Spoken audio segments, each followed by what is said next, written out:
Hi, English 7 students, Ms. Sinetti here. Have you ever had a hard time understanding or explaining something before being shown maybe a graphic or an image that helps to clarify that particular concept, thought, or way of thinking? Well, when we're writing about our reading, sometimes it is helpful to organize our thinking in a variety of different ways. So it can help to organize our thoughts, and it can even help us come to new realizations. This can include jotting down notes and then going back and using arrows, stars, or circles and boxes to create connections and explore patterns. And it can also include using or incorporating graphics or diagrams into our notes. So today we're going to explore this idea of capturing our ideas in more than just sentences and paragraphs. So we'll be using the white umbrella to do this together before you try it on your own in your second journal entry this week. So I'm going to choose from the templates that we've provided for you on the last four slides of your digital journals. After having finished the story, there are a couple of these templates that look like they would work really well, and I'm going to choose the internal traits versus external conflicts template because I feel like it strongly applies to our main character, the narrator, and how she behaved throughout the story. So in the white umbrella, the narrator started demonstrating some specific character traits pretty early on in the story. I would say that this character is definitely determined, stubborn, and seems a little ashamed or embarrassed, both about herself and about her family.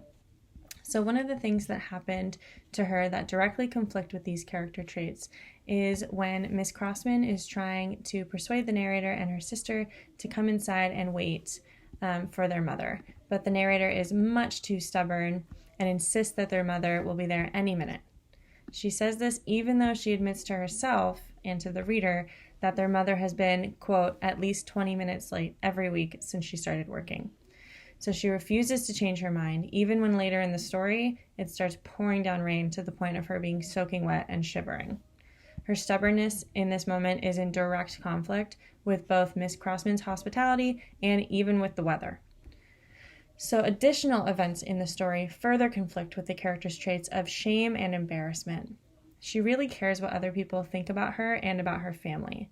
One of the first instances where this is seen is when Miss Crossman comments on her little sister Mona's dirty glasses. She says, quote, sisterly embarrassment seized me. Why hadn't Mona wiped her lenses when I told her to? Later in the story, when they're sitting on the porch waiting for their late mother, Mona comments on why their mother is late because she's working. The conflict of not having any control over what her sister says causes the narrator to respond by becoming very worried that Miss Crossman will hear this and clamping her hand over Mona's mouth. This further shows that she is ashamed of the fact that their mother has a job and would be extremely embarrassed if Miss Crossman found out. So using that graphic organizer helped to separate, first of all, what are my character's internal traits and what are those things that are going on around her and how are those two things coming into conflict. So you can choose from any of the 4 templates provided for you, or you can create your own kind of creative way of demonstrating your thinking. It's up to you, but they're there for you if you want to use them.